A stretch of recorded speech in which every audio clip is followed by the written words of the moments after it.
परदेश दौऱ्याचे जुने फोटो टाकून प्रशांत कोरटकरकडून पोलिसांची दिशाभूल करण्याचा प्रयत्न सुरू असल्याची चर्चा। कोरटकर दुबईत नव्हे तर भारतातच असण्याची शक्यता। नागपूरचे स्थानिक पोलीस मदत करत नसल्याची कोल्हापूर पोलिसांची खंत। प्रशांत कोरटकर 13 मार्चला चंद्रपुरातील सिद्धार्थ प्राइम हॉटेलमध्ये होता मुक्कामी। कोल्हापूर पोलीस पथकाने हॉटेलमध्ये जाऊन केलेला तपास।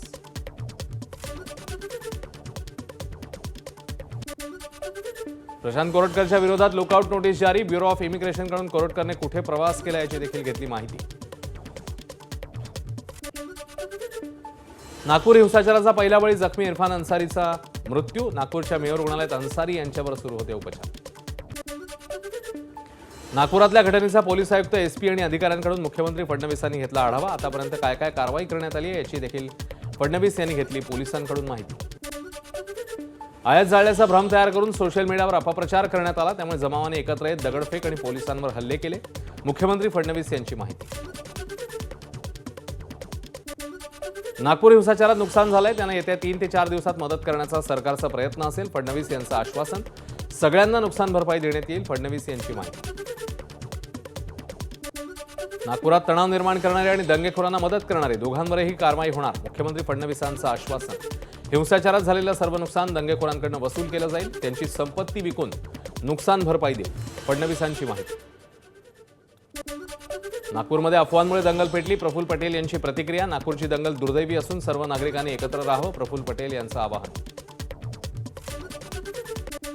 नागपूर दंगल महाविकास आघाडीने जाणून बुजून घडवून आणली। मविया सरकार दंगलीतले एकाही आरोपीला युती सरकार दंगलीतील एकाही आरोपीला सोडणार नाही, संजय शिरसाट यांचं वक्तव्य। अजित पवार जयंत पाटील यांची पुण्यातल्या वसंतदादा इन्स्टिट्यूटमध्ये भेट। जयंत पाटील यांच्या नाराजीच्या चर्चा असतानाच दोन्ही नेते एकत्र। शरद पवार पोहोचण्याआधी दोघांमध्ये बंद दाराआड खलबत। वसंतदादा शुगर इन्स्टिट्यूट संदर्भातील वार्षिक सर्वसाधारण सभेच्या बैठकीचं आयोजन असल्यामुळे ही बैठक झाली असेल, त्यामुळे वेगळा अर्थ काढण्याची गरज नाही। अजित पवार आणि जयंत पाटील यांच्या भेटीवर खासदार सुनील तटकरे यांची प्रतिक्रिया।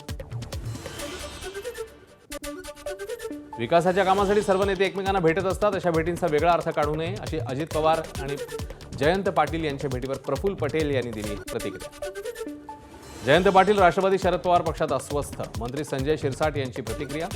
भविष्यामध्ये जयंत पाटील पक्ष सोडणार हे निश्चित, शिरसाट यांचा मोठा दावा। फडणवीसांचं सरकार मनोरुग्णांचं सरकार। संजय राऊतांचा हल्लाबोल। गृह खात्याच्या परवानगीशिवाय कोरटकरचं पलायन शक्य नाही। सरकारला उपचारांची गरज, राऊतांचं वक्तव्य। विधानसभेला महाविकास आघाडीला जनतेने नाकारलं, त्यामुळे मनोरुग्ण हा त्यांचा शब्दप्रयोग कोणाला लागू होतो हे जनतेला ठाऊक आहे।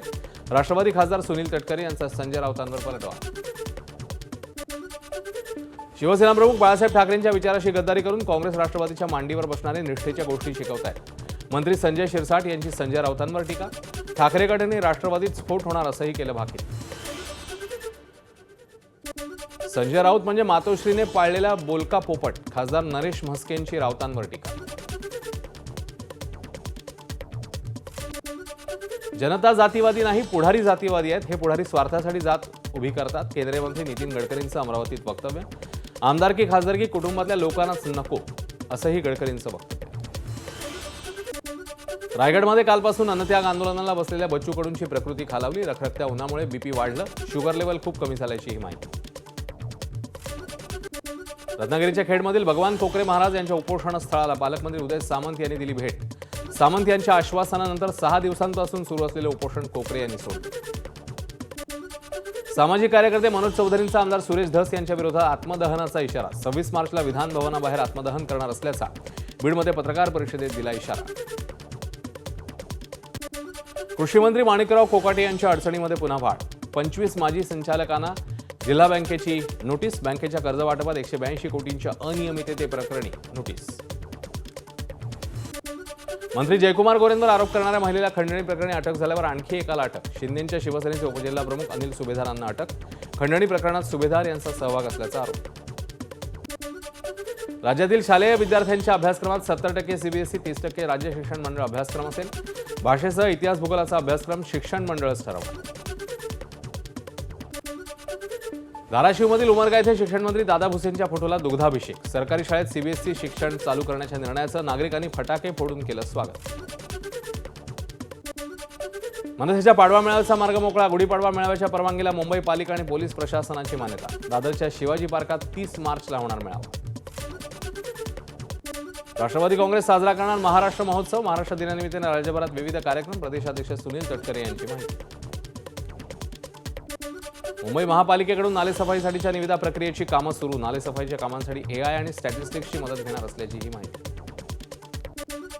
ठाणे महापालिका अतिक्रमण विभाग ऍक्शन मोडवर. येऊर परिसरात अतिक्रमण विभागाची बेकायदा हॉटेल्सवर कारवाई.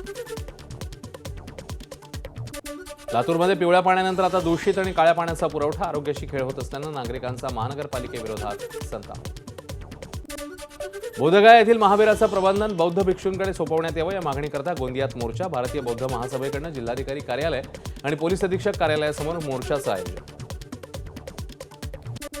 तुळजापुरात दलित बांधवांचा काक्रंबा ते तुळजापूर पायी मोर्चा. गावगुंडांनी काक्रंबा गावातील महिलांना जातीवाचक शिव्या दिल्याचा आरोप. गावगुंडांवर अॅट्रॉसिटी अंतर्गत गुन्हा दाखल व्हावा अशी मागणी.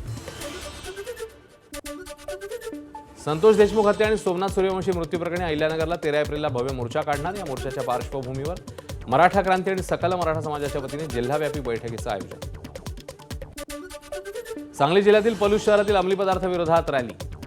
रॅलीमध्ये शेकडो विद्यार्थी नागरिक सहभागी. अंमली पदार्थावर निर्बंध घालण्याची मागणी.